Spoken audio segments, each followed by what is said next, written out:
So today's topic, 31 plane of existence. Very rare topics. Seldom heard during the Dharma talks. But first of all, you must get a physical copy of this 31 plane for you to refer. Because as we discussed, when we talk about this plane, that plane, you must bring up, you must look at the copy and have a look. Otherwise, you will be blur, where's this plane, that plane. Okay, everyone got a copy, So 31 plane of existences. Normally, we only hear about, say, 6 realms. In fact, the earliest sutta talk about 5 samsara, consists of 5 realms, but later becomes 6. Never mind. In this talk, we follow the 6 realms. And then further classification, we have 31 planes, where all the sentient beings dwells, or you say live, open inverted comma. For example, human being, animal in this physical world, in earth, something like that. And then in heaven, we have Deva, and then earthbound Deva, or something. Then what about the hell realm, this and that? Some people say under the ground or something like that, but we cannot see anything. So what are the evidences? So evidences from textual evidences you can find from the sutta. We don't know because we don't have the psychic power, divine eyes to see. Unlike Buddha, the practice Arahant, the practice meditation for such a long time, up a very deep level. They possess a psychic power, they have the divine eye, they got a divine ear to see, to hear. That's why. So they only, all these are recorded in the sutta. All this becomes a textual evidence, but no, well, we don't find an actual archaeological or direct experiences. But some people like us, we do experience this actual evidences, But before we talk about the actual evidences, we just bring some evidences as recorded in the sutta. So, for example, during the night when Buddha gained enlightenment, the Mahasatipatthana Sutta, Buddha can see, open and inverted comma, can see the insight.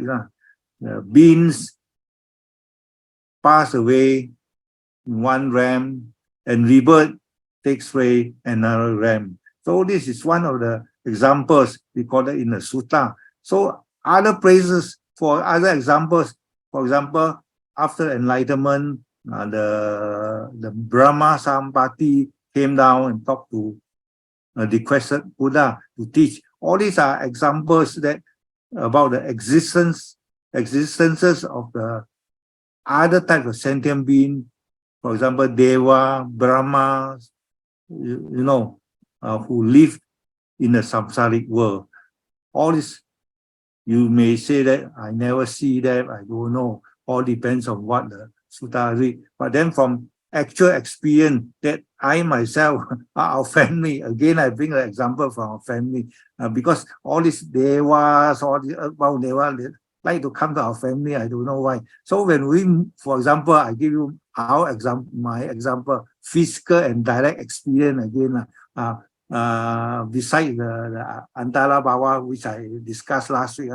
Today's example, the direct experience was that when we moved into our new house in Klang, after some time, this Datuk, because we didn't install or build any houses outside the small temple for this earthbound Deva to dwell, to live. So they always, appear nighttime to disturb our maid, you see, frighten them, not to, we know evil intention, just to arouse, arouse attention so that they may request something, let us know they want some things. So they sometimes they appear in person, long hair, white clothes, and then the maid will inform us.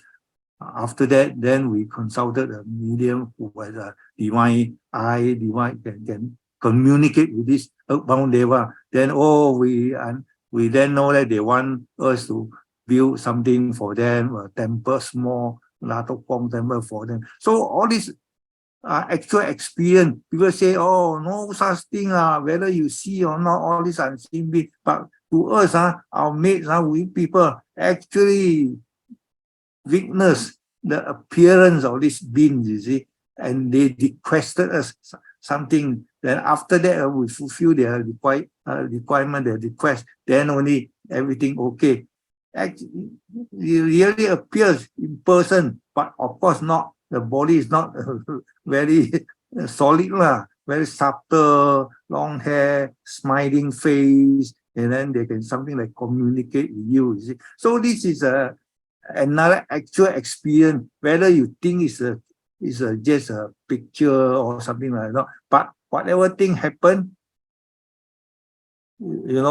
whatever they requested, fulfill, everything okay. So this is another example. Besides the textual evidence, you can see the direct experience that the existence of these unseen beings, you see. So when we come across this topic, 31 plane existences, and all the beings are staying or dwelling, open inverted comma, in different realms, we, besides the black and white recorded in the sutta, now we have a different understanding that all this been actually, whatever described in the sutta can be true, you see, unless you have direct experience and see for yourself, you see. So not only the texture, if you don't have this actual and direct experience to see for yourself, then maybe you are not convinced. But from our experience, our mates, all this, they actually saw it. You see, we actually communicated through another beings, another medium. Then we actually appreciate, realize the existences. So, from my point of view, not only the sutta description are true, but this actual personal experience, you can say, support those textual evidence as described in the sutta. So you can say I'm more convinced with the description of the sutta, apart from those Andalabhava which I have experienced before, you see. So whatever the sutta mentioned, this being, that being, Andalabhava, I'm very convinced with the description in the sutta, because I have all these experiences, you see. So in this case, 31 plane existences, 31 plane of existence, you talk about other beings, deva, earthbound deva from other realms.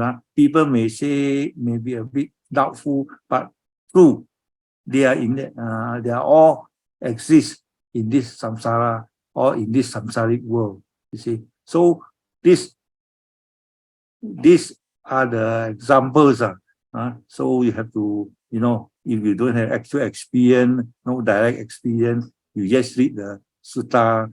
This slide number 2 may be good enough for you, but for me, it's beyond this textual evidences as described in the sutta. So anything regarding the actual experience, regarding the existences of all these unseen beings? No, maybe I'm lucky because all these unseen beings, they were like to visit us, you see. The next thing is that, so first, existence of unseen beings, devas, animals, departed beings are true or real. So next thing, we come to the 31 plane as a whole. Normally, we start from the top to the bottom, from bottom to the top. We look from the overall picture first. So the overall 31 plane existences can be classified under 3 lokas, 3 worlds. The craving part, the kama loka, rupa, and arupa loka, the 3 classes, 3 different groups, you see. So Kamaloka is divided into all together 11 planes, but subdivided into 4 and 7. 4 are those suffering Dukkati state, hell, the realm for the departed being, hungry ghosts, animals, and asuras. You see, 4 Dukkati. Then the other 7 human beings at the bottom of the 7. Then Chatumaha Rajika Deva, the 4 great kings realm, Akang Deva. Then move up to Tawatimsa, the Yama, the Tusita, etc., etc. So the Kamaloka divided into subdivided into 4 and 7, total 11 planes. On the other hand, the Rupa Loka consists of 16 planes. All these 16 planes occupied by Brahmas, which are higher level than the normal Devas. These 16 planes, included in this 16 planes, we have 5 Sudawasa, what we call pure abodes. So altogether, beings who have their rebirth in this Rupa Lokas, all based on their past meditative experience attainments. So if they gain at least first jhana, they will be reborn in this Brahma realms, Rupa Loka. Depends on first, second, third, or fourth jhana. You see, all based on meditation. You see. So then the last group, the third group, Arupa Loka, the 4 realms, formless, all mind only. The being who are occupying in these 4 realms, without physical bodies, all minds only, very subtle, with subtle perceptions. You see. So generally, the 31 plane group under 3 lokas, Kamaloka, 11 plane, Rupa, 16, then the 4 Arupa Loka.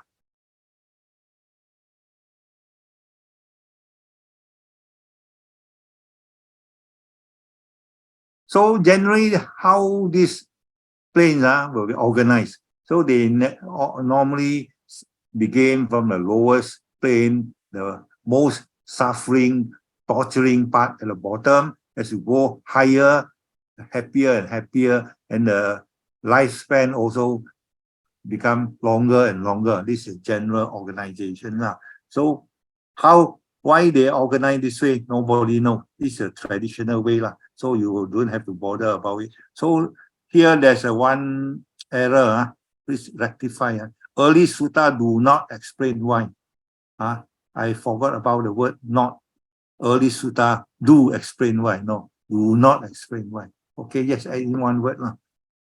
That's how, as one goes higher up the plane, the length or lifespan also increases. You see. So one thing you have to note, whatever sutta describe about the lifespan may be a bit different from the later text.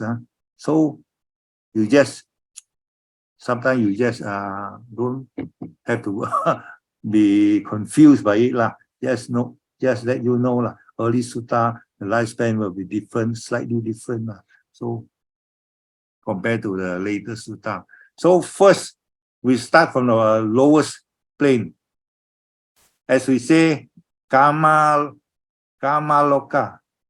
the lowest one, the 4 Dukkati, the suffering state, woeful state. The lowest one, hell realm. So normally in the sutta, they call it Niraya plane. In the sutta AN336, you refer to Bodhi, Bhikkhu Bodhi. Buddha say, how Buddha knew about it? As I told you earlier on, Buddha possessed divine eye. You see, this is from his actual experience. You cannot say, I don't have a divine eye. I don't know. I never saw it. I never see it. So I don't appreciate. So, but you have to experience yourself. If you meditate to a certain extent, then you will know, you see. So Buddha's based on a personal experience, and he spoke accordingly. You see, in this sutta, so he described Niraya is a place of continuous sharp and severe suffering, being suffered due to the past evil. Why being born in this hell realms?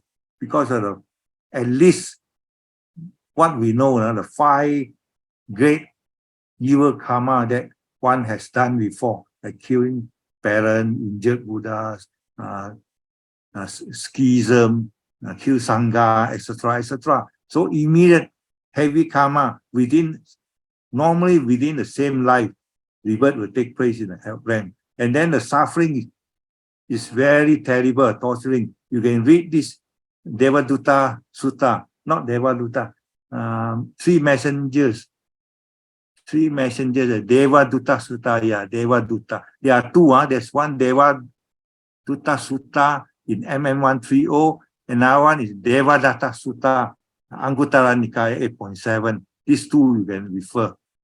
But Devadutta Sutta MM130 describe all the tortures. But before one is taken to experience all these tortures, King Yama, who in charge of the hell realm, will always give the beings, hell beings, who goes there, who takes rebirth there, a chance, when a newborn hell beings appears in front of Yama, King Yama will ask him a question, give him a chance. Can you recall all your good deeds or not done in the past? Even though you are born in this hell realm in front of me, but I still give you a chance. But then, if the beings can recall, then of course the good mental thought arises, wholesome karma, then Yama will give him a chance, let him take rebirth in another place. If those beings who appear in front of Yama still cannot recall, then the hell messengers, hell inspector will drag those beings away and throw them into the molten iron or molten copper, or throw them a sharp knife, so that they suffer. And then, mind you, everyone may think that, oh, throw me in the molten iron. Within split a second, I die very fast. No more suffering. Or throw me inside the forest of knife. I die immediately. Very good one.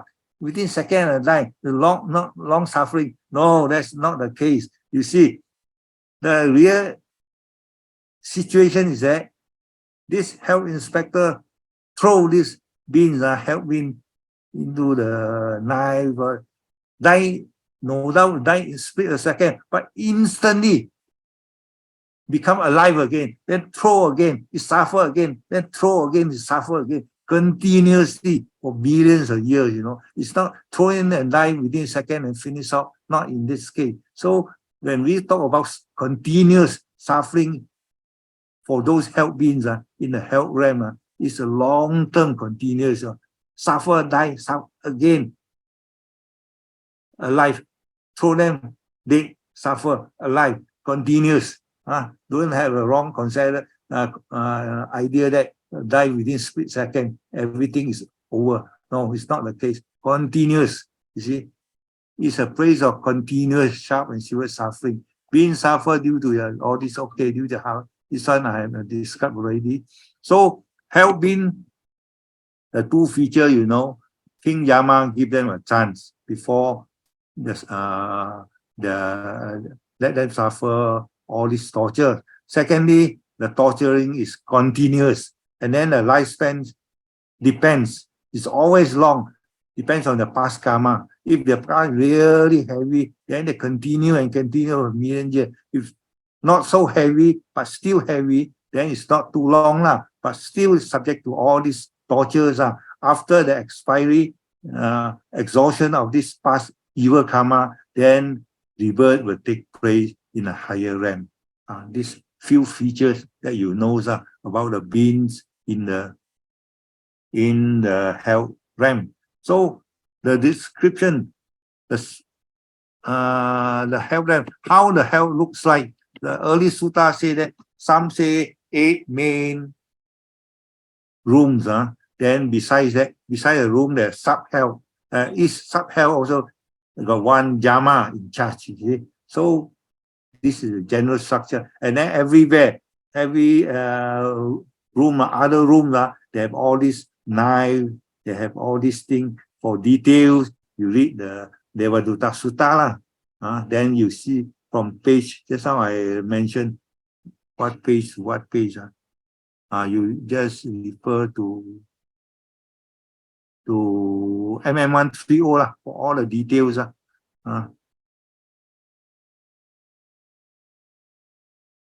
Details of the Niraya, how beings suffer there. You see, various publishers are prescribed in Niraya, AN, MM129, MM130, you refer, having suffer all the time, but do not die until the bad karma exhausted. Okay, describe. Buddha mentioned about a long lifespan, various health. He did not specify how long. Why? All depends on the karma. You see, this you refer to Sutta Nipata and commentary. Different type, but we do not know how many years, all depends on each person's karma. So you cannot be specific. Then another thing is that we finish, we give you a general idea about the health realms. Now come to the second lowest, animal. Suffering in animal is less compared to health realm, of course, because animal maybe about some 10 years lifespan, some 50, 60 years, depends, still not too bad, you see. So any rebirth in animal also due to past karma, past evil karma is immoral. For this, you read Chula Karma Vibhanga Sutta, we described earlier, I think few weeks ago, MM135, right or not? 10 evil, unwholesome action that result in a rebirth in woeful state, or 10 wholesome karma enable one to take rebirth in higher realm. All this described in the Chula Karma Vibhanga Sutta, MM135, which I have mentioned during the talks about karma and rebirth, you see. So for the animal, good karma, some may have good karma, bad karma become the wild animals, running dogs, running on the street, eating those food in the rubbish bin. But some animal, because of the past good karma, even though they become an animal in this life, because of some good, wholesome karma or wholesome deed they have done before, they become the pets, in a rich family or president's house. You can have these queen's pet dogs, queen's pet cats or Persian cats. They enjoy life even better than human being. They have good food, good medical care. They're loved by all the VIPs. Compared to a poor people, poor human being. In fact, they are more, all these dogs, pet dogs are more comfortable, even though their life is shorter compared to human beings. Even though the human being has a time to perform karma, but these dogs remains a pet without wisdom. They enjoy life, that's all. You see, all because of their past karma, even though in this life they are the animals. You see, so exception. So become animal can be good, temporarily good for maybe 10, 20 years. On the other hand, most animals suffer in a wild place. You see. So there's one sutta, Balapandika Sutta, describe the detailed suffering animal world. They eat grasses, dungs, lie in fields, darkness, etc. All this group of animals really suffer because of the past karma, compared to those pet dogs, pet cats owned by the normal people, by the kings and queens. There are two different groups. So different fates for animals. That depends. Can animals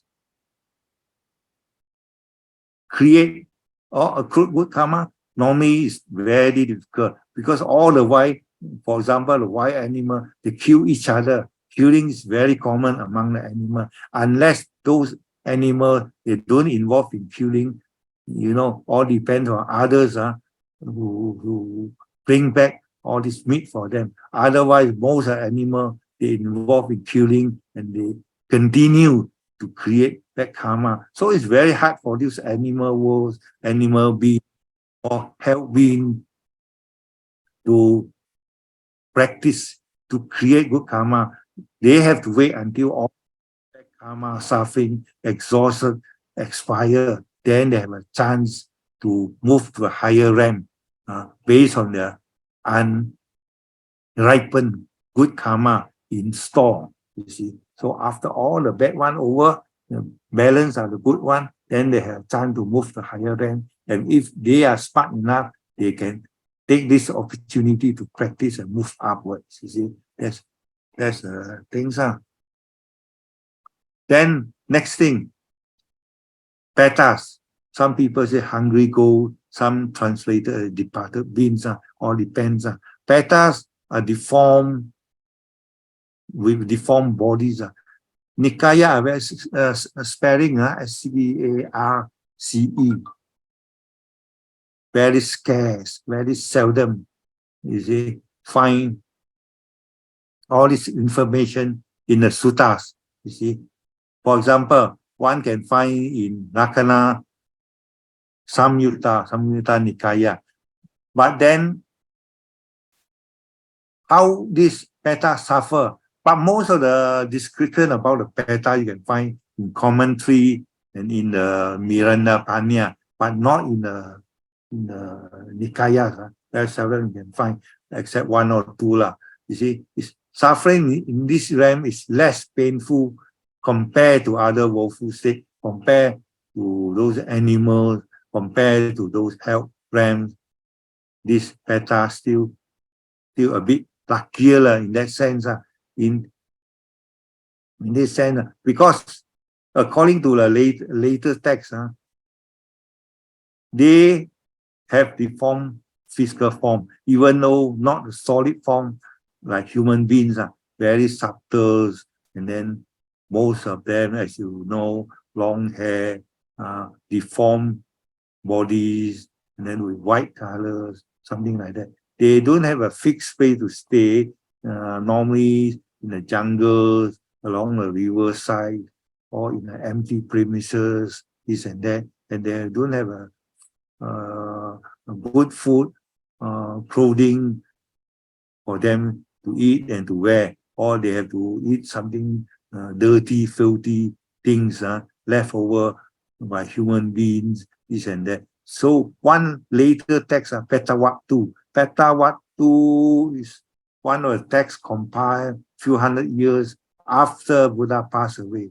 Petawattu, Vimalawattu. Vimalawattu talk about those devas living in a big mansion in the sky, whereas Petawattu talk about describe all the fate, the life of the Peta world. You see, so in this Peta world, they talk about this wandering, the suffering of the Petas. So if you want to read Peta, a lot of stories there. You see,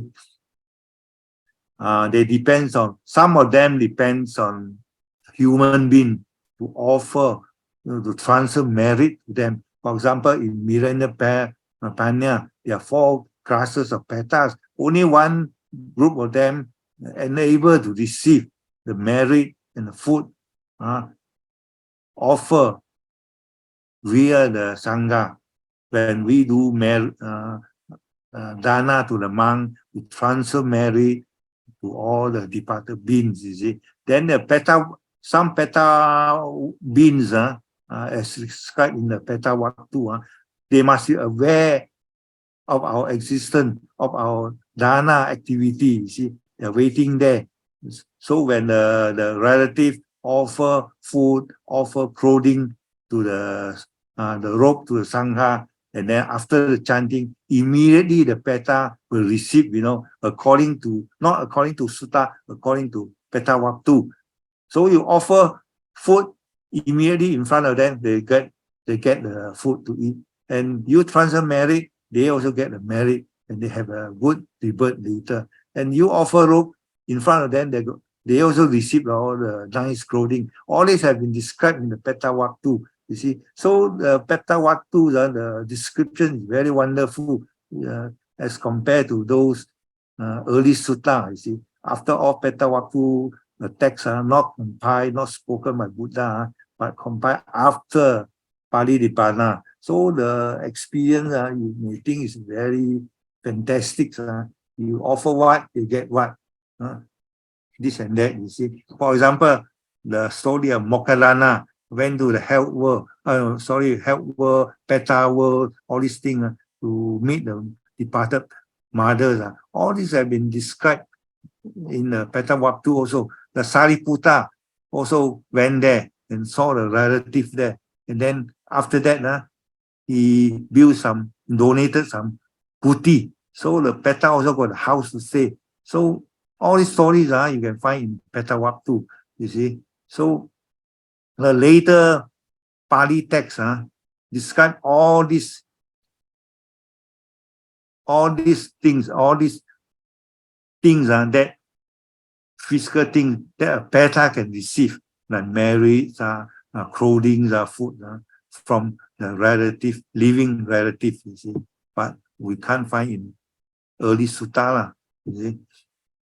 So Peta, the experience depends. Early sutta you don't find, only in a later text talk about their wandering life, how they cannot create or accrue merit. All depends on a relative to perform and transfer things to them. You see. Next, they usually live in forests, as I say, dirty surrounding. Post-canonical texts of Miranda, just how I mentioned, 4 types. One of them live on the gift of others. So this one you are aware of it. This one. Others are difficult, you see, they have to wander. So another sutta in the Kullaka Nikaya, Tirukuda Sutta, mentioned that Peta get their share of merit performed by living relatives in their name. They must be around and be aware of this. So only that they acquire the merit and they have a good rebirth later, you see. So this is what the later text, later sutta talk about departed beings, the Petas. So now we come to Asuras. So from the bottom, we have discussed the health ram, health beings. We talk about animals, the less suffering, the 2 group, one still enjoy life. So the third one, we talk about third lowest, we talk about the departed beings, the Petas. There's so many types, but mainly described in the later text, not in the early sutta. So only one of these, according to Milanpina, can receive those merit and the food offered to the monk and the merit transferred to them. Okay, three lowest one. Now we come to Asuras, the demons. So the earlier text, sutta, group Asura together with the Deva. Only in the later text, the split out. They say Asura moved down to the woeful states.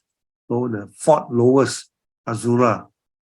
Asura, normally people say the demons, titans, etc., who dwells at the lowest level of Mountain Sumeru. You see, Sumeru, Sutta say they live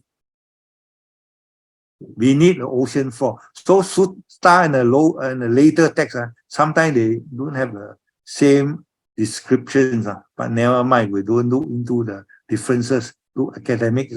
So we just believe what the Sutta say. They live underground, 84,000 yojanas. So 1 yojana is about 10 to 13 kilo or something like that, if I'm not mistaken. So 84,000 yojana beneath the ocean floor. So even you say below the Mount Sumeru or below the underneath the ocean floor, never mind. So some also in heavenly realm because in the earlier classification, after all, Asura belongs to a group that stay in the Deva realm also. So the characteristic of this Asura are the females Asura very pretty, the male very, full of hatred, very violent type. They always fight among themselves. Not only among themselves, there's so many groups, you see. So this group, they always fight with another group. So not only with their own people, they always fight with the devas. So in the sutta, you can read, they always fight with the devas. Sometimes they win, sometimes they lose. You see, so the characteristic of male Asura, very violent. Female, pretty. That's all. So the leader called Asurinda, never mind. However, the commentary mentioned 3 primary leaders. So, okay, the names not important. You see, Asura. Now you read the commentary. There are 4 types. Some dwell in the Tawatimsa. So some degraded Asura, some Asura, this and that. But they are not important, just classification only. So this Asura, Tawatimsa, and Yama, them scattered everywhere in the heavenly realm as well as their own realm. Okay, so this one too academic, just to tell them the features, the demons, angry types, always fight among themselves, and they also fight with the devas. That's all. See, rebirth in this depends. Sometimes they are good, wholesome karma while engaging in unwholesome karma or mix. So sometimes they suffer when they stay in a woeful state. You see, hell in the Asura realm is classified under woeful state. So sometimes some of them live in heaven, maybe a bit luckier. So depends on the past karma they have done. So far as karma is concerned, they're better than those 3 groups, the health realm, the animal, and the peta. That's why Asura, sometimes they enjoy, sometimes they don't enjoy, they suffer because of the past karma. They have done something good, something bad, you see. So this one, Asura, full of jealousy, I described already, always engaged with Deva, Tawatimsa, heaven. So now come to human world, Sugati. The earlier on, the 4 groups of beings, for hell, animal, peta, Asura, they are considered as being classified under Dugati, woeful states. So after these 4 groups, we had a 7 group Sugati. 7 group of Sugati, happy realm. Starting from the lowest one, human realm. You see, rebirth as a human realm is extraordinary rare because human being experience both, happy, sadness, and various types. So a human being experience everything is very complete.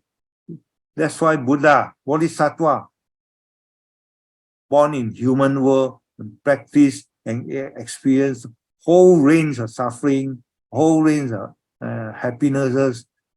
Then only he gained enlightenment as a Buddha in the human world. You see, there's a Theravada's a doctrine and belief. Always in human world, you can find historical Buddha or Buddha. Later, maybe Mahayana will be different. Out of nowhere, you have a heavenly Buddha. So even become a heavenly Buddha in their past, most of them also born as a human being, you see, origin in the human world. So never mind, this part we don't discuss. So in Mahasatipatthana Sutta, praise where human experience feeling which are abundantly pressure. In the Sutta Anggota, human being is a praise of mixed experiences. So refer to Sutta Samyutta Nikaya. So these few suttas talks about the human world, not a perfect, happy realm compared to Deva, and not 100% suffering compared to those health realm. It's a mixture. So example of this sutta, you can just remember. So because of these mixed experiences, mixed feelings, Buddhas always take rebirth in human world, you see, to experience all this. So Kama Lokas, after the human world, the realm immediately on top of a human being is known as a realm, or the realm of four great kings. Four great Chatu Maharajika Deva. Chatu four, Maha great Rajika king. Four great kings.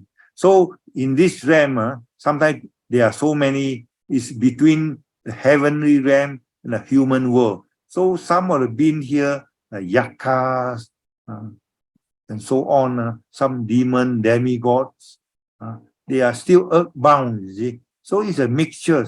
The four great kings, of course, they live in the air, whereas those lower devas in these realms, the yaka, they live on the top of the tree. For example, if you read the Metta Sutta in it, talks about those monks who go to the jungle, forest to practice meditation, and then monk here meditate under the tree.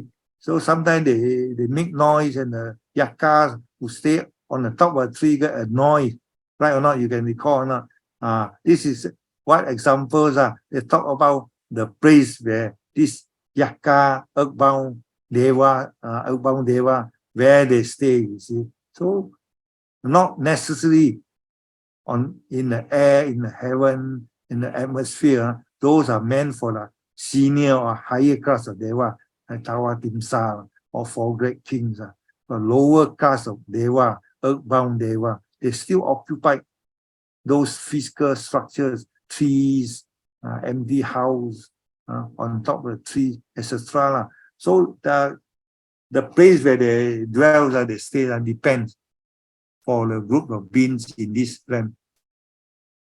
So beings in a higher plane, the characteristic is that they are invisible to human beings unless they manifest themselves in front of you. Just like I mentioned, Ananda Fong, earthbound, Yaka, all this, they appear in front of you, then only you can see. If they don't, you cannot see, because you don't have a divine eye.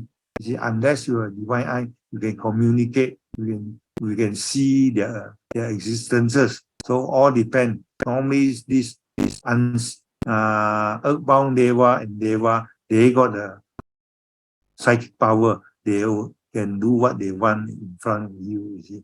So of the 7 happy states, Sugati, in a Kamaroka, 6 are occupied by the Deva, earthbound Deva, or other spirit. So the other one, the lowest one, human realm plus the 6 Deva realm. So 6, some are earthbound, lowest realm, some are on the top, you see. 6 occupied Deva, earthbound Deva, or other types of spirit. There are Chatu Maharajika, Tawatimsa, Yama, Tusita, Nibittarati, and Paranimitas, Wasati. These 2 names too long, you don't have to memorize. You just mention, for example, Chatu Maharajika, Tawatimsa, Tusita. That's all in case.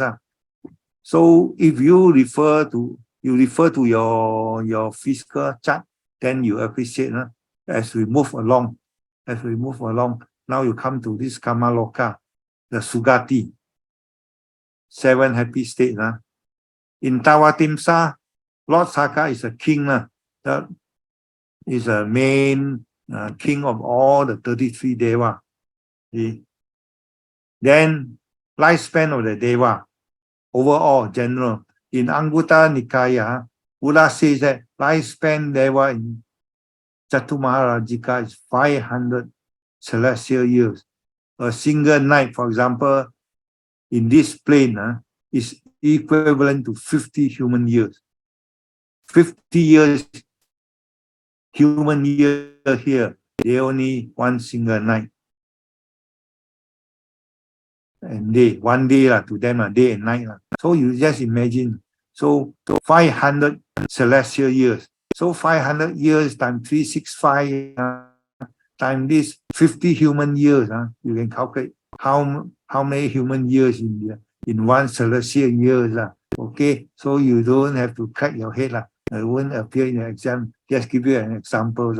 30 such days make up a month, and 12 such months make up a year. Whether their calendar also 30 or 12 months or not, I don't know. It's not mentioned in the sutta, you see. We just make an academic calculation. Imagine, you see. So don't take it seriously. Oh, sutta also say that their calendar also 12 months, 30 days in the celestial world, or in the heavenly world, 30 days, 12 months. No such thing. You just quote example academic. You don't find all these 30, 12 months in their heavenly calendar in the sutta. Just bear in mind. Okay. And for the Deva in Tawatimsa, he has made a comparison only. A day equal to 100 years. Chatu Maharajika is lower, so it's shorter. Whereas Tawatimsa is one class above. So the lifespan is a bit longer, 100 human years instead of 50, you see. So you just calculate accordingly, and so on and so on. You refer to the chart. So sometimes in Narada can be different, because Narada may based on the Abhidhamma, the lifespan description can be a bit different from the compared to the sutta. See.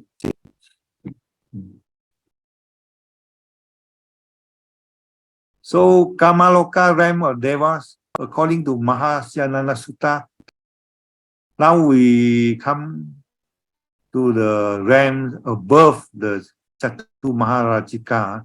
We have described the human, we have described the four great kings. So four great kings, besides the four great kings, there are others, beings and naga, yes, the yakka, the gandhava, all these so not so popular deva, what we call earthbound deva, and Dato Kongs, all these Tuape Kong, all these what we Chinese call give them the name according to our Chinese name, but according to Buddhist name may be different maybe they are class of Gandhava, maybe they themselves call Jakka or something like that but their names and our name may be different, but maybe in actual fact refer to the same beings.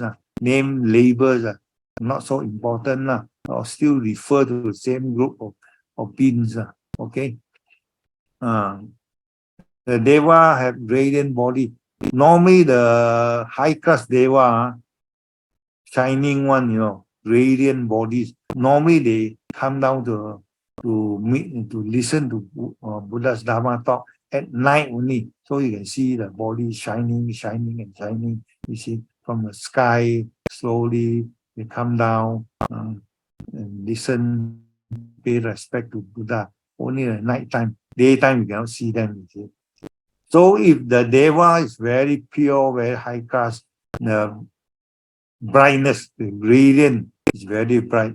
You see, if a bit not so shiny, not so bright, they mean the lower class of Deva. So all this depends on the past karma. Again, past karma. The higher class of Deva, the better karmic deed they have done before during the earlier existences. Okay, this is normally according to the natural law, karma. So according to commentary, Deva possess physical form with 5 physical senses. So human being with all the very solid coarse sense organs. Deva also have a physical sense of, but not so solid, not so physical, not so coarse, a bit subtle.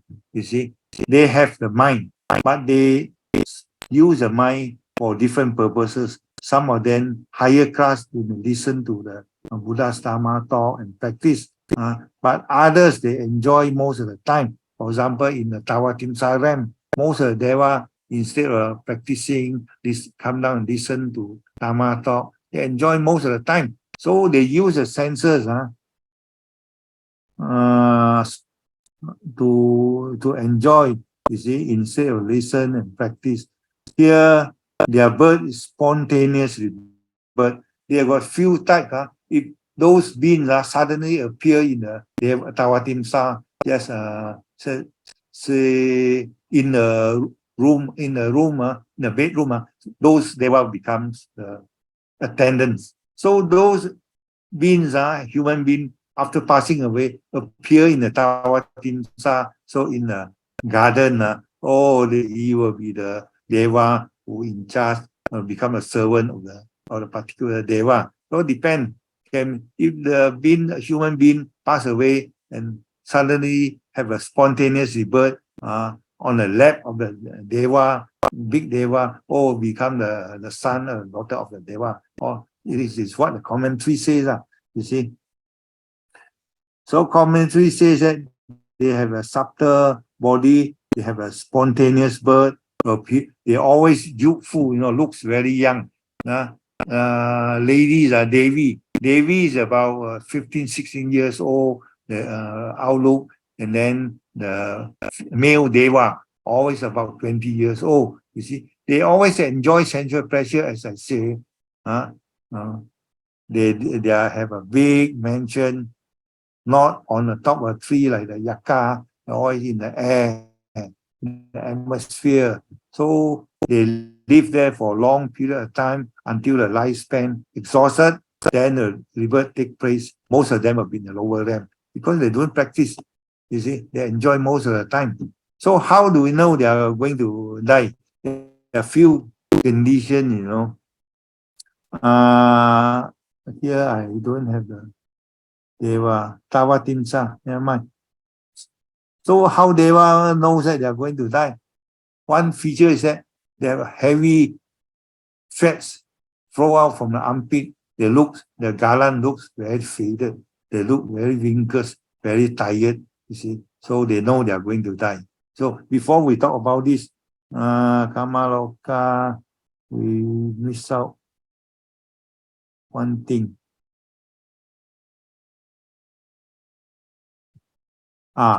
Generally being in higher realm invisible to us, unless they develop abhinia through meditation. So as I say, we cannot see them. They can see us. They can manifest their whole body in front of us.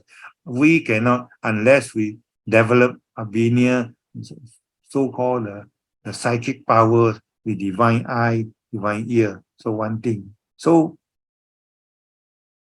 Earthbound Deva, just now we say Earthbound Deva or other spirit, these are Chatua. This one we discussed already. This one we discussed already.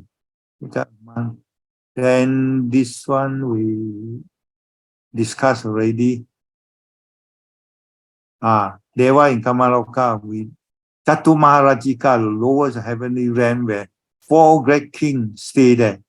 Each occupy a different corner, 4 cardinal direction. Each king will have their own group of followers. You can say their own army, retinue. So this retinue consists of Yaka, Gandhava, Naga. As I say, the lower realms, the Chatumarajika, those earthbound devas mainly consist of Yaka, Gandhava, and Naga, then what we call the bird's head, human bodies, all these funny features, all these are earthbound deva, fish, spirit, demigod, etc. So they all mix with the Chatu Maharajika, and most of them follow one of these 4 great kings as their armies.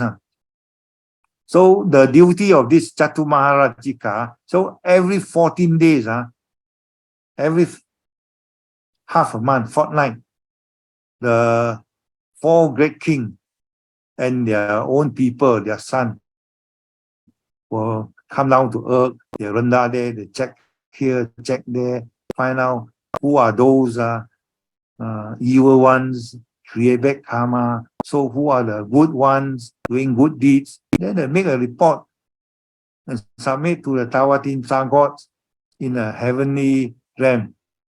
Because this heavenly realm, Tawatimsa 33 god, they have regular meeting in the council hall, Suddhama council hall. So this is one thing quite similar to what the Chinese believe.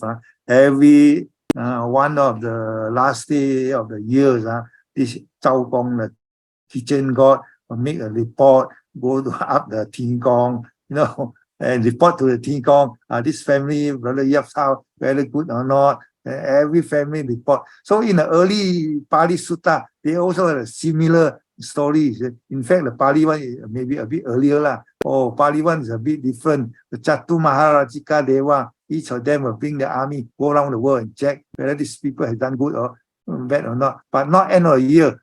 Every month, half month, 2 weeks, make a report and submit to the Ting Gong, you see, Lord Saka. So something similar with the Chinese belief.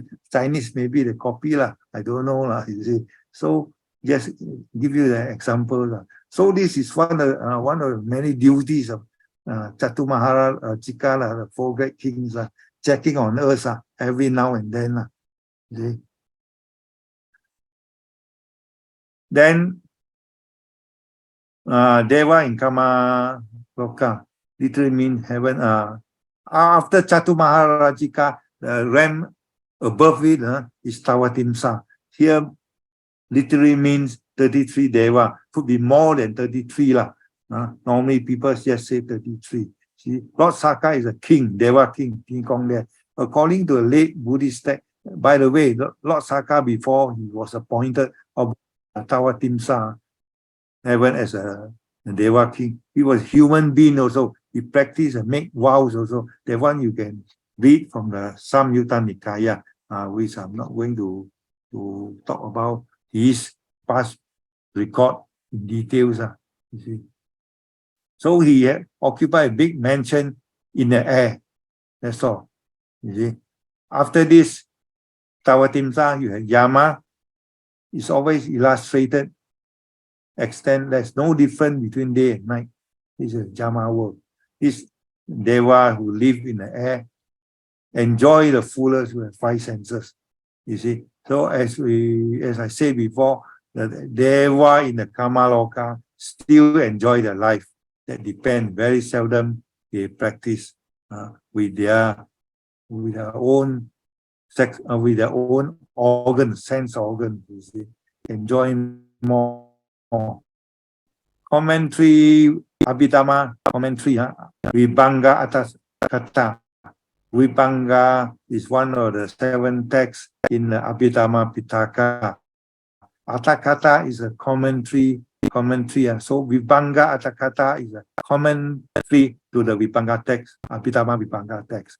The commentary says that the Deva are not in conflict with Asura, because that's why the later text, sometimes they say this, sometimes they say that. It's always sometimes not agree, not in the same teaching with the early sutta. You see, it can be quite confusing, you see, when we read the commentary, and they are heavy in divine bliss. So it all depends whether you read the sutta or read the commentary, but don't confuse with yourself. The general thing is that you want to know is that commentary, the ideas written or described in the commentary may not be the same as what described in the sutta. That's all. You see? So the background of Lord Saka, according to this sutta, Samyutta Nikaya talk about the past life of Lord Saka. Lord Saka makes 7 vows, previous existence before his birth as a Devaraja in heavenly plane. The only fault is never mind. This one is just a short notes for you lah. So and now realm above Tawatimsa is Tusita. This one you know lah. All the Bodhisattva who is going to become a Buddha will have their last rebirth. Sorry, not last rebirth, penultimate rebirth in Tusita heaven. Last rebirth will be in human world as a Buddha. But one life before, one existence before the human world, we call penultimate. Not ultimate is the last one. Penultimate, the second last. Always in the Tusita heaven. That's why in the early sutta, the Bodhisattva passed away in the Tusita heaven, then take the form of a white elephant and slowly enter the Queen Maya's body, womb, in the human world, right? Not the example Antara Bhava. So Tusita heaven is always a place where the Bodhisattva pass away and take rebirth in human world, and later become Buddha. You see, Tusita heaven is very good. Then is special lah. So, for example, the future Buddha, Maitreya, is now in the Tusita heaven, still there. Okay, with long life there. So even though Buddha mentioned in the few thousand years ago, by now he's still there.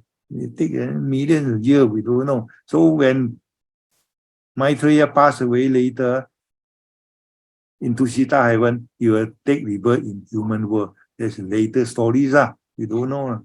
Okay. So Tusita heaven, another example is that Queen Maya, Buddha's mother, who passed away 7 days after his birth. He was born as a male, as a Deva in the Tusita heaven, you see. So when Buddha, according to commentary, Buddha went to Tawatimsa heaven and gave a talk during the 3 months Vasa, he taught Abhidhamma. So Buddha, the mother who was born in Tusita heaven, came down from Tusita heaven to the Tawatimsa and listened to the talks about Abhidhamma. That was according to a legend described in the commentary. You see, from Tusita heaven, you can come down to Tawatimsa lower, but from the Tawatimsa lower, then you cannot go up to Tusita. That's a rule, you see. So after Tusita heaven, you have Nimitta Rati. This one, according to the text, this is a being there. They always enjoy life. Doing what? Create something, create a mansion and those sense object just to please themselves. That's their daily enjoyment. So the highest one, Paranimitta Vasawati. So the Deva also doing the same thing. Enjoy sense objects created by others for him. Mara, the evil one. Why Mara evil one live in this realm, a very high heavenly realm? Because of his past very good karma. That's why he's lucky to have a rebirth in this heavenly realm. But once the Mara here, he never do any good deed in this realm. He enjoy and disturb Bodhisattva. So when his lifespan over in this realm, he will fall to the woeful states. You see, Mara. So number 6. So we finish all the realms in the Kamaloka. Okay, the 4 Dukkati and 7 Sugati. Total 11 realms in Kamaloka. So the next group, Rupaloka, realm of Brahma, Rupaloka, realm of form.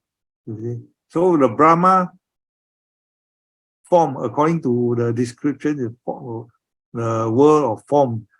So literally, you may think they have form, but their form is so subtle compared to a human world, physical form. You see, people in these 16 planes, there are totally 16 Brahma planes, from the lowest to the highest Sudavasa. You see, from plane 12 to 27. You look at your chart there, you just see the classification. 3, one group, another 3, one group, another 3, one group, 9. Then you have 9, you have 2 fourth jhana, another 5 Sudavasa, also fourth jhana, altogether 16. Why not? 9, 3, 3, 3, 9, plus 2, 11, plus 5, 16. Look at your chart. Huh? So there are first 3, lowest 3 planes in the Rupa Loka, meant for those beings who have in their past existences practice meditation and attain the first jhana. Not only attain for a moment, you attain, you must maintain the status, maintain the attainment until the moment of passing away. So while about to die, you still maintain the first jhana, then pass away, rebirth instantaneous in the Brahma realm. So if one attain the first jhana after long practice of meditation, your rebirth will be in one of the 3 lowest plane in the Brahma realm. You remember or not? You can, first 3 group, you look at it. Let me see, let me show you.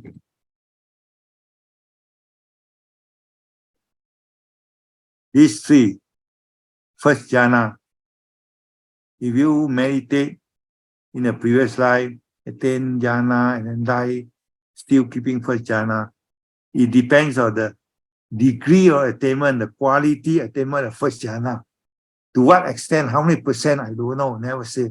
So long as your first jhana, the lowest group of first jhana, the medium group of first jhana, and the highest group of first jhana, all depends here.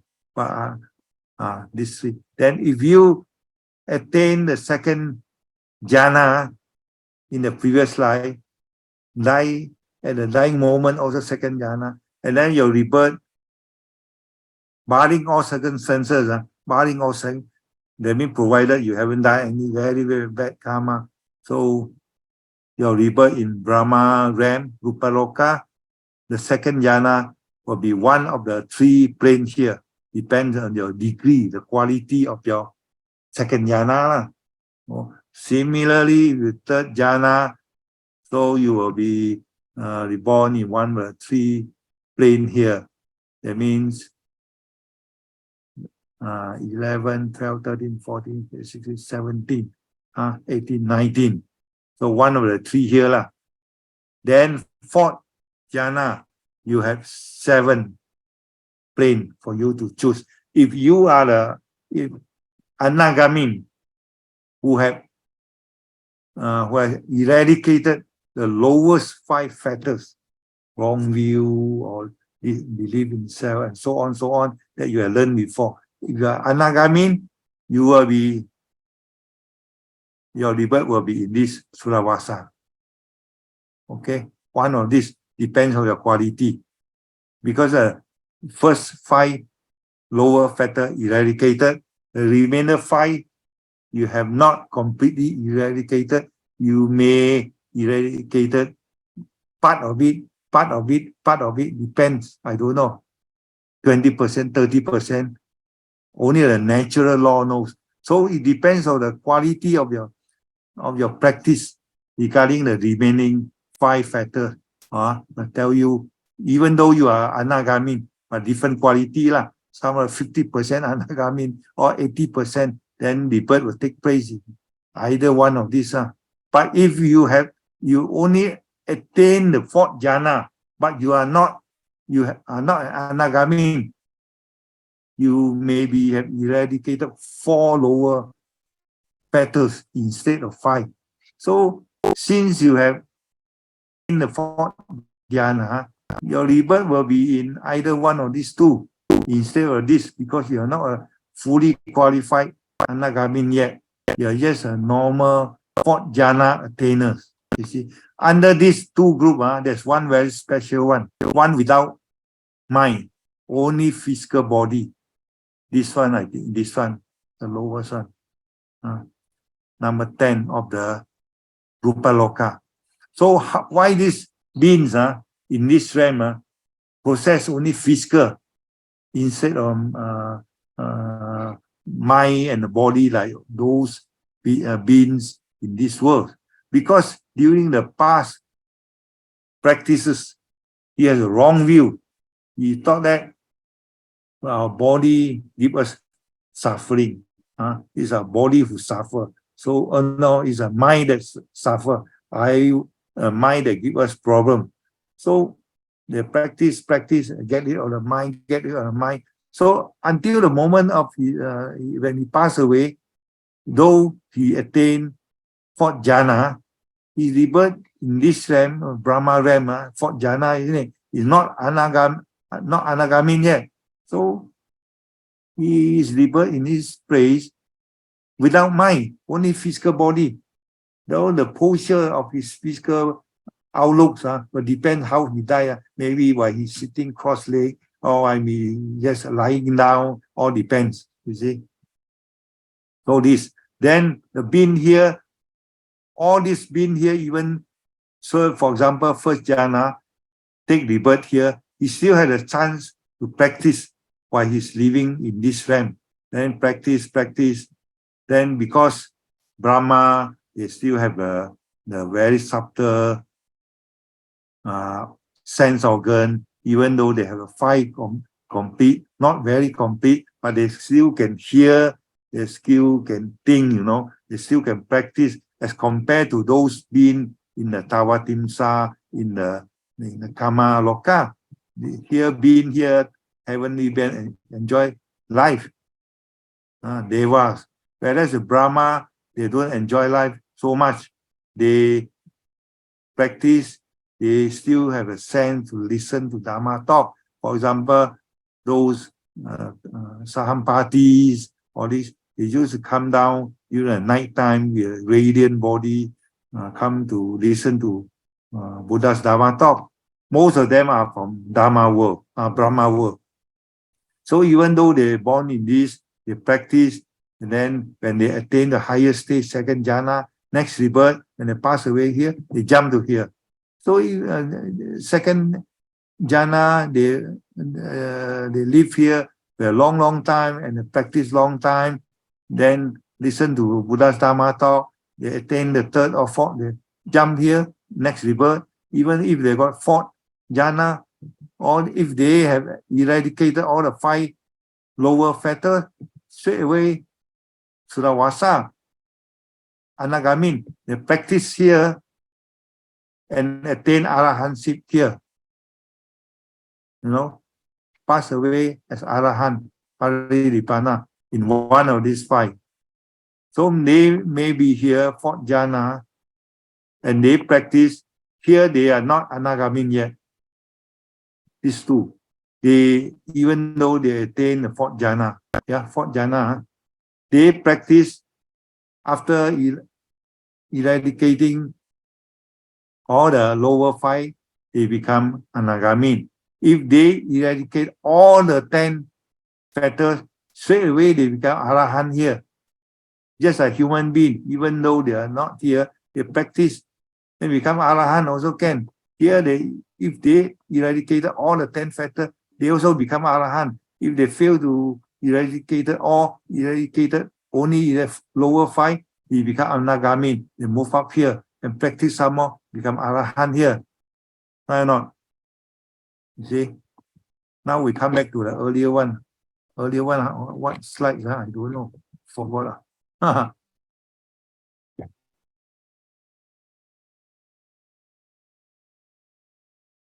Just now, where were we?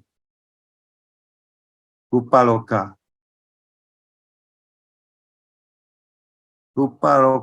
Yes. And we were here. Right now. Yeah, we were here. Result of attaining jhana. 3 grades, as I say, 3 grades For example, if you attain the first jhana, there are 3 planes at the bottom of the Brahma world. So depends on which one, depends on the grades. First jhana, lower grade, medium, higher grade of first jhana, all depend. See, so the second group or third group also depend. You see, according to their lifespan here, lifespan never mind lah. You know it's very long, so no need to. There are difference between Abhidhamma description and the early Sutta description. That's all. So the Brahma, they have material form even more subtle than a human being. And the Deva is understood now. 3 senses faculty active. They can see, they can hear, and they have a mind. Except, just how I mentioned to you, number 22, look like the being here, no mind, only physical body, as I told you in it, because of the wrong view during the practice. That no mind. Mind is a suffering, creating all the problem. So this one I mentioned before. 27, I think. 28. 20 something. This one we mentioned before. Yeah. Nikaya do not mention Brahma. There's no such thing as Brahma, Maha Brahma. Unlike the Tawatimsa, there's a king of the Deva. But Brahma all generally, just call them Brahma. That's all. No chief Brahma or something like that. Okay. So Brahma still can practice, even though the sense faculty are very subtle compared to human being and the Deva. Different from Deva, who always enjoy lah. But Brahma still practice. They can hear, they can think, except one case. They can see. They always come down to listen to Buddha's Dharma talk. So now a person, that's why according to Sutta 3116, Brahma practice meditation, attain any one of the 4 Rupa jhana. That's why they still can practice. Otherwise, how to move up there from the first jhana to the Sudhavasa plane, correct or not? So Sutta already mentioned to you, even though they have subtle body, sense organ, they still can practice. So practice meditation there will be reborn in the Brahma plane after passing away. This one I have discussed before. Expiring lifespan, if he is a Putujana, he will be born in a woeful state. So according to Sutta, there's one important teaching, is that those born in the higher realm, so after the expiration, exhaustion of the good karma, if they don't practice further, they will drop down to a woeful state.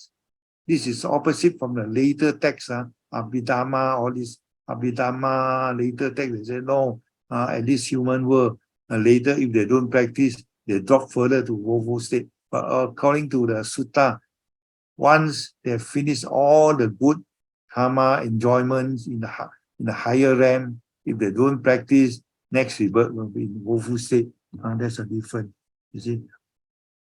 But if he is, if he never practiced, I mean, he's a Putujana. Putujana is an ordinary wordings. It's not a being who walk on the supra-mundane path. I mean, it's not a Putujana. At least just a normal people. The normal people also can attain the 4th jhana. Correct or not?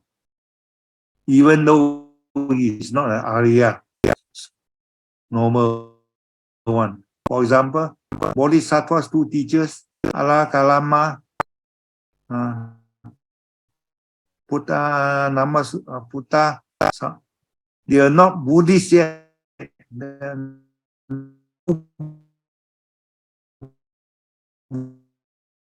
Buddhism at that time, they even can practice, right now, one plane number 30, another one last plane, 31st plane, cannot.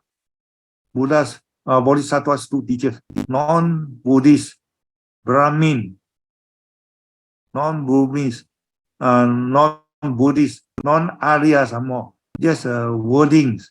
Maybe they have a wrong view, and yet they could attain the highest plane, highest practice, arupa jhana. So in the therefore in the sutta, Buddha mentioned clearly two groups, normal wordings, not even sotapanna, not even enter the stream yet, Puthujjana, and the other group, Arya Sawaka, Buddha's disciple, then minimum sotapanna, who have entered the stream, these two groups. So for normal wording, once you finish all the good life in heaven, in Brahma, next rebirth will be in the woeful state, hell or animal. But for Buddha's disciple, those minimum Arya disciple, Arya Sawaka disciple, normal being, minimum status, Sotapanna, Satagadami, Anagami, etc., who are walking along the supramundane path. Even though they pass away in the Brahma realm, they won't take rebirth straight away in the woeful state. They will remain, the next life will be, next existence will be either in the same realm, or if they have attained some practices during their life, there they will move a bit higher, second jhana, first jhana, second to third, depends. See, so for Arya Sawaka, Buddha's disciple, once they have passed away in the higher realm, Brahma realm, it's different. Their existence, their fate will be different from those of the Puthujjana. You see, here Buddha's disciple will be reborn in the same plane itself, and upon further practice attain arahantship. So if he become an anagami, he will rebirth in the Suravasa and become practice again and attain arahantship in the Suravasa. That's what I have mentioned earlier on now. You see the notes here, the plane where one takes rebirth depends on the jhana attained by him. If one non-anagami, he will be born in the Vehapada, as I told you, without mind one, 20, number 21. If you're anagami, you will be born in pure abode until such time he become arahant in the pure abode itself. So Abhidhamma say immediately there's a latest theory just that you are aware first.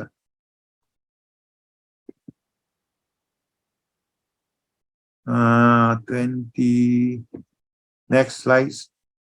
Rupaloka, realm in Brahma. Similarly, for those practice 4. So just now we talk about those people, whether it's a wording Puthujjana, whether it's Sawaka, Buddha's Sawaka, the normal being, they practice normal meditation, samatha, and vipassana, and it depends on the emphasize on concentration and attain to a jhana state.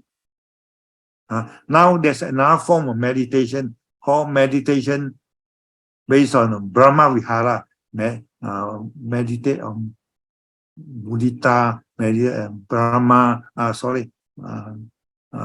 compassion, metta, upeka, and four Brahma Vihara, different practice from the usual samatha and vipassana. Here, the earlier type, the vipassana, samatha, you have the thing to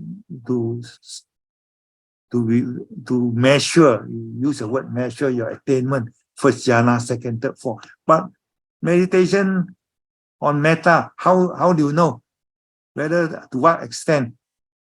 So normally people say full of metta, or how many percent we don't know. So in the sutta, we never talk about first degree of attainment of metta. So the sutta only says that those who practice the 4 Brahma Vihara, the metta, karuna, so on, if he has developed one of the 4, metta, so on, and dies without falling away, still maintain that state, He never say up to 80% or 100%. If you maintain the state, rebirth will be in the respective Brahma realm, not depend on his attainment.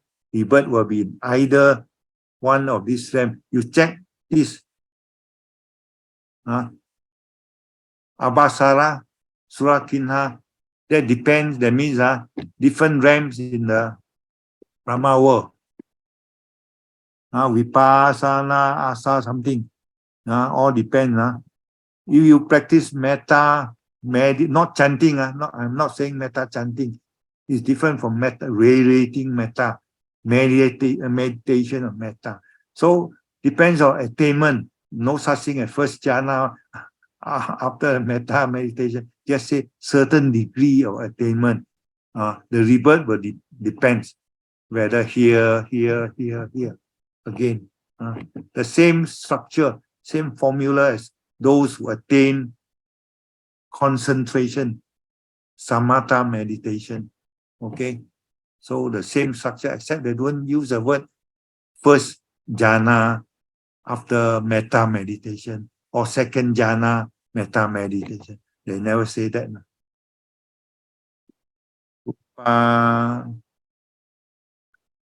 No, just somewhere were we? Depending, and by further cultivation, one will be further reborn in Suravasa. The same structure, same pattern. If you practice metta, karuna, etc., etc., your rebirth will be in the Brahma realm. That depends whether you are Uttujana or whether you are a Buddha's disciple, normal disciple or not. The same pattern as what we discussed earlier, except that here we don't use the term first jhana, second, third, fourth jhana. We just say the quality of your practice of the Brahma Vihara. Rebirth will take place accordingly, whether the first three or second three group plane or third three or the fourth two or the last five. Same pattern. The Putujana of, so once rebirth in the Brahma realm, after the practice of metta and so on, the Putujana, upon expiry or exhaustion of the karma, the same pattern again, the Putujana fall into a woeful state immediately, and Arya Savaka will reborn the same Brahma realm, same pattern, except the later text, Abhidhamma Compendium, Sangaha, they have a different theory, the same pattern again, you see. So any question here? Rebirth in the Brahma realm. We have to split out two different groups, the fate of the Putujana and the fate of normal one, Savaka. And then we have to differentiate the attainment and the rebirth in Brahma realm based on the concentration meditation after attaining jhana state, and those based on meditation on Brahma Vihara who attain, we don't use the term jhana, based on the degree of how well they practice the Brahma Vihara. That's all. Their fate will be different after their rebirth, after their exhaustion of the good karma in this realm. The next rebirth will be the same pattern. Okay, you are clear about this, It's too. Yeah. Yes. Yeah. So, when you mention the Sawaka, it must be in order not Sotapanna, remember? Yes. So you must be a Sotapanna and at least. least. That's what is the meaning of Sawaka. So normally I use this term, you have to be careful. I expect you to have some knowledge, some understanding about all these terms. Otherwise, I explain Sawaka, this and that, and then another 20 minutes diverted, then I get confused. So I use a short term, Sawaka, normal one. Okay, thank you. Putujana, you straight away you know. Easier lah. Brahma Vihara, you say, consists of metta, karuna. Then later I myself got confused, drag on and on, you see. Some certain term, vocab, you need to know the background knowledge. So okay, at least enter the stream already. Then you call yourself Sawaka. normal one, supramundane part. All these terms, you know, right? No sound, no voice. Okay. Okay. Anything else? Nothing else, Brother Tan, okay, James? Okay, brother. Yeah. Okay, Okay. next. Rupa Loka, Rama Brahma, according to Theravada, non-retainer, Anagamin. So I quote the sources. So Anagamin, you know Anagamin, I don't have to explain details. Otherwise, I have to talk about eradicated first factor, then you say what are the 5 factors, then I have to explain, then drag on and on, no time. So upon passing, Anagamin, upon passing away, you will be born in one of the Sulawasa. That depends on the quality, to what extent he attained the status Anagamin. Anagamin also got different quality, different status, correct or not? But the first thing is that earlier, the lowest 5 factor must be completely eradicated. So the remainder 5 depends on to what degree they have eradicated. So that determine the future rebirth in the Sulawasa realm. Correct or not? Ratan? Whether they will be reborn in 23rd, 24th, 26th, 27th. Yes, they will be reborn in different Sudawasa. Sure. That's a general term, different, depend on quality. Because remaining, they still got a 5 factor to be eradicated, correct or not? But yes, correct. I mean, may have different, the number 6, or I have eradicated 80%, whereas you eradicate 60%. Different quality lah. So the rebirth will be in different place among the 5 Among maybe they will abolish 1 or 2 factors. Yes. True. That depends. So Sutta cannot specify, you 50% must be in this 60% in that way. Never confuse people in that way lah. You know, he has to give a general term lah. Depends on the quality of the remaining thing. Okay. So then this one, otherwise you get confused also. I also got confused. And by further cultivation of mind, he will attain arahantship. Katawatu also commentary also says that. You see. So now we come to the last one, arupa, formless realm. Being here 4 planes only, no physical, only mind, formless, no form, no rupa. They transcend all physical sensation. Only mind, no sex distinction. But even though no mind, they still can perceive a little bit, only very subtle. Always in state of equanimity. Sit down just like meditation only. So they can't listen to Buddha's Dharma talk. They only self-practice. They come, seldom practice also. Yes, in something that enjoying the peaceful mind, stay in a quiet, equanimous manner. So they have to wait until all the good karma exhausted, and then according to Sutta, their next rebirth will be in woeful state. Why not? Because never practice further. So the natural fate, we use the word fate, experience, he will be dropped to the lowest or one of the 4 woeful state immediately. But the later text, again, Abhidhamma, all these are saying, no, they won't fall immediately into woeful state, but the worst as a human being, not only the low class, high class human being, they say, that's the best for them. Only later, while in a human being, if they don't practice, then only they drop further. That's a theory of the later Buddhist text, but different from the early sutta saying. So again, the fate of those beings upon passing away. More or less the same as those Brahma, the same pattern. Okay, you just remember the same pattern, that's all. So example of beings that attain this formless realm, I'll give example of the two teachers, Bodhisattva, Prince Siddhartha. Ramaputta, Alar Kalama, Ramaputta and Alar Kalama refer to this sutta. So they also attain what? Prince Siddhartha also attained 31st Arupa realm.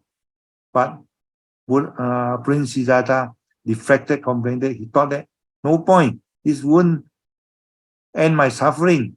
That's why he left those teachers, correct or not? He said, teacher attained to this stage. I also attained to this stage. But I realized that no point, it won't end my suffering.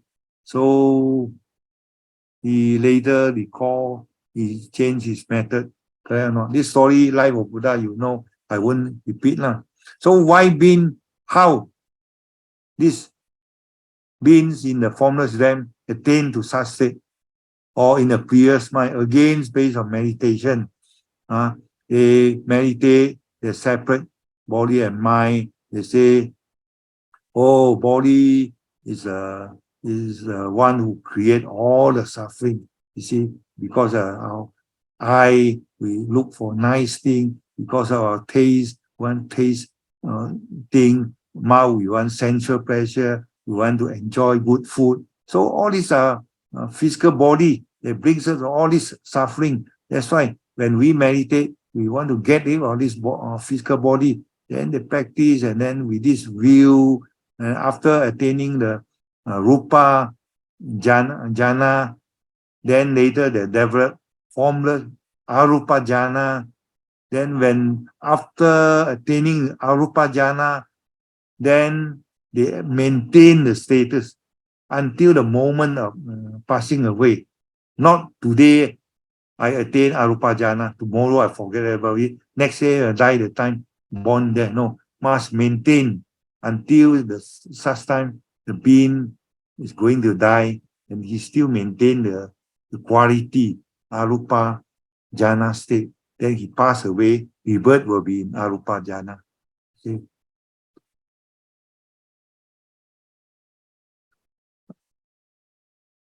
So there are four realms, as I mentioned. You can trace to the sutta and see.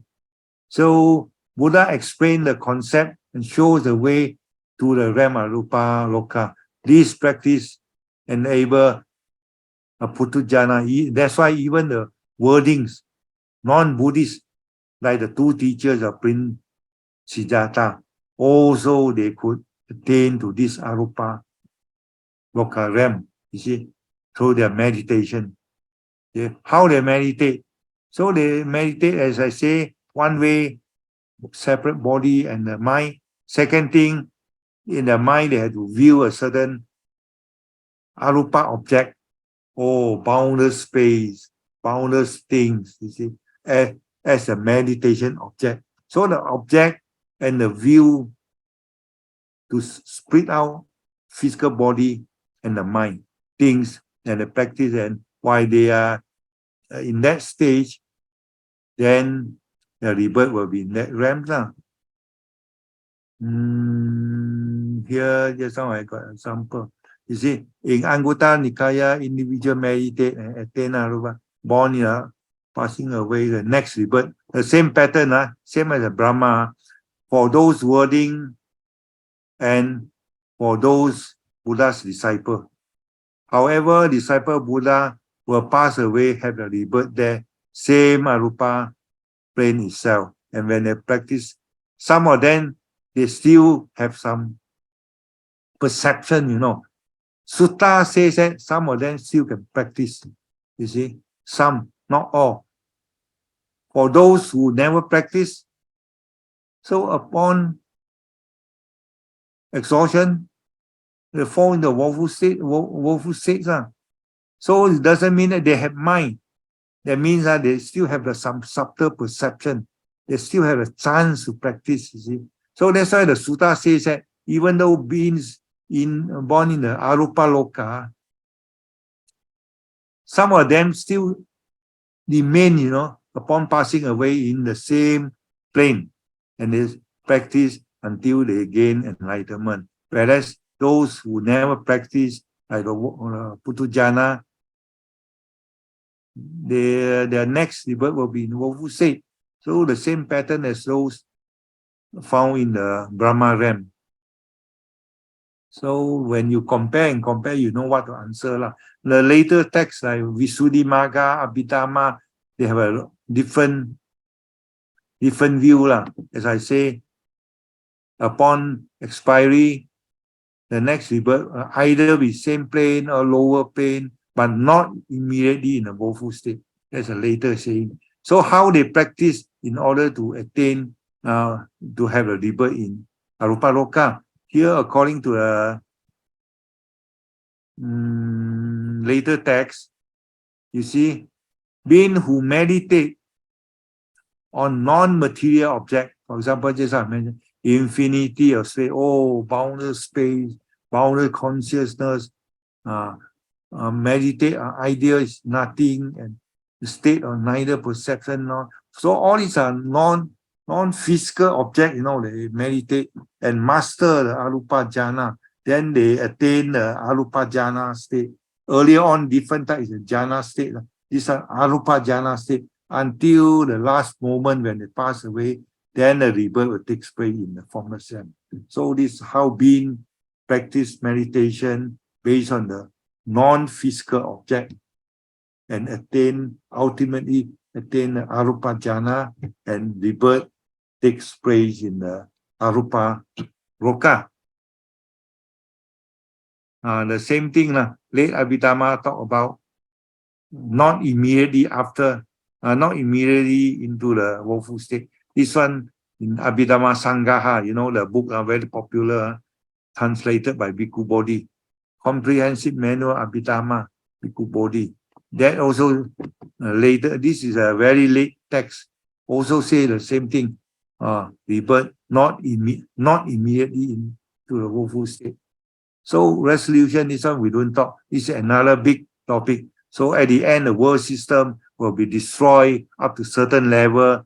31 planes, only a few planes are not affected. The rest by fire, by wind, by flood, and so on, so on. So I just mentioned a sutta, but we don't talk in terms of detail how about this topic under cosmology, how world system can be destroyed, something like that. So different topic. We just emphasize on 31 plane, one of the subtopics of cosmology which is in your syllabus and that's all There's nothing else more than almost 2 hours. Too long. You read the notes some of the notes you don't find the slide. Some notes in the slide you don't find the notes. So I don't know what question will come out because no past year question will guide you. It's the first time So you read everything and then you compile your note. That's all. Anything before we end it? Brother Yap, Yes. Brother Yap, we know the Arupa are sexless, but is the Rupa Loka being also sexless? Very subtle body. So you can imagine the text, the sutta say very subtle body. Sex, but they don't make use of sex. They only emphasize the hearing side. But in your notes, it's sexless. In your notes, it is written as no sex also. No sex. Normally they have a body, but they don't, something like dormant. They don't use it. Normal use. Okay. Karma dormant, but they only have 3 active sense organ. Right or not? You read the note, the sighting, listening, talking. 3 active. Yes. Others, but totally useless. So they only use up to 3 senses only. Something like Yunat eunuch. Ah, Right or not? correct. Something like eunuch. You say you no sex, you got sex. But they can't use it, don't use it. What else? One more. In the Anumodana, we actually transfer or dedicate merit to the Nagas, Devas. Yeah. Why do they need merit? I'm just a curious question. Are they not not married? They are staying there. They want to have a good life, a good rebirth. Everyone, like mundane people like us, they need merit. That's why Deva, the departed one, all need merit. Why? They don't want suffering. So those in the higher above the higher planes also need merit. Or higher plane, for example, Brahma, they practice for what?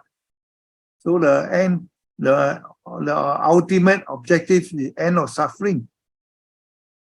So you don't call it a merit. Merit is they need the wholesome things that the karma. When we talk about, to eradicate all the merit as they walk along the supra-mundane path. Correct or not? When I talk about karma and people, merit the normal one for mundane people. For a good life, Buddha talk about. If you read the Buddha's word, the books by Bhikkhu Bodhi, Bhikkhu Bodhi mentioned very clearly. Buddha's teaching not only talk about present life, good future life, two things for everybody. So everyone think Buddha only talk about ending suffering. That is the ultimate goal. But for mundane people, we have two: happy life, happiness in this life, happiness in future life, and ultimately eradication of suffering. That's a complete statement rather than say, oh, everyone cut off suffering. Life is suffering. Everyone wants to cut off suffering. This is one way, too extreme. Okay. Right now, to be more moderate, middle part. Buddha talk about happiness for mundane people in present life, as well as preparing for future life. And for those serious practitioners, the ultimate eradication of suffering at the end. That's more complete. Brother Yap. Yeah. So can I assume that Alara Kalama and Udaka Ramaputta, they do not have their 5 fetters also eradicated? Yes. Even during that time, no such thing as teaching as 5 fetters. Okay. No Buddhism. Their background of Brahmin, Brahma. Then then the Brahma in the Hinduism is one of the Brahma gods. To them, yes. To Hinduism, is a very powerful one. They created in a later Hindu Vedic text. This one I'm going to teach them in the diploma level about Vedas. This is my topic, historical background, Buddhism. Okay, thank you. July. You are going to sign up? No, I'm going to listen only. I did not sign up. For free, Free one, I also want. No, we must do some work, contribute. Must get through this one first. So, any other questions? Yeah, the last one, brother. In your slide, the Yama is non-judgmental, but in your written notes, Yama is the one who judge them and give them a second chance. This one, you are not talking about the Jama in the Jama world. We are talking about Jama is a type of fairy who act as a part-time judge, not permanent judge in the health realm. Does he judge or not judge? Actually, I mean, which one do we conclude? He actually judges and give them a chance. You talk about the judge, then we don't talk confused with the Jama in the Yama realm. Oh, there are different Yama, is it? That means it's a different Yama.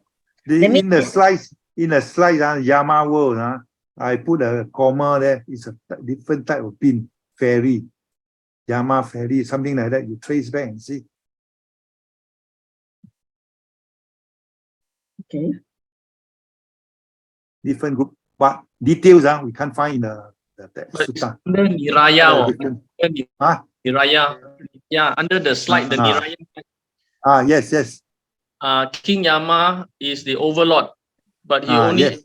an onlooker. Not Bracket there, I put a ferry, a type of ferry, a type of deva, a type of ferry, a type of beans, something like that. You notice or not? A bracket. bracket is Yama Raja, King Yama. And then it is a type of ferry, sometimes a bean. The footnote is God of Death. God of that, or some different slide you look, different slide, 1 or 2 slides away or before that. Brother Yap, Yeah. if just now you mentioned the sense faculty is very subtle, does it mean, maybe I cannot perceive it, does it mean that the sense faculty is not deep? It's not so coarse like a human being. It's not coarse. Yeah. It's coarse. Very blur. Yes, I Little bit. yes, I a little bit. No, when I talk about the Ananda Bawa, my late father here in front of daughter, in a very form. Vague.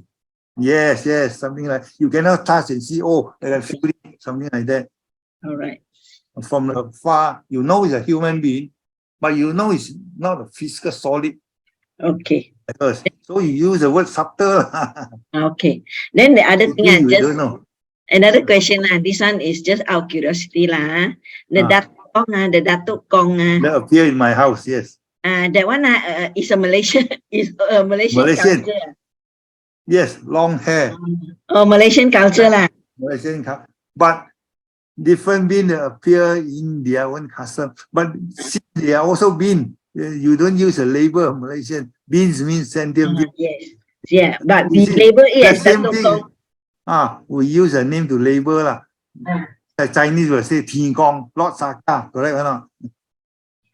But the same feature is that they have subtle bean. They're the same characteristic, white hair, white clothing, long hair.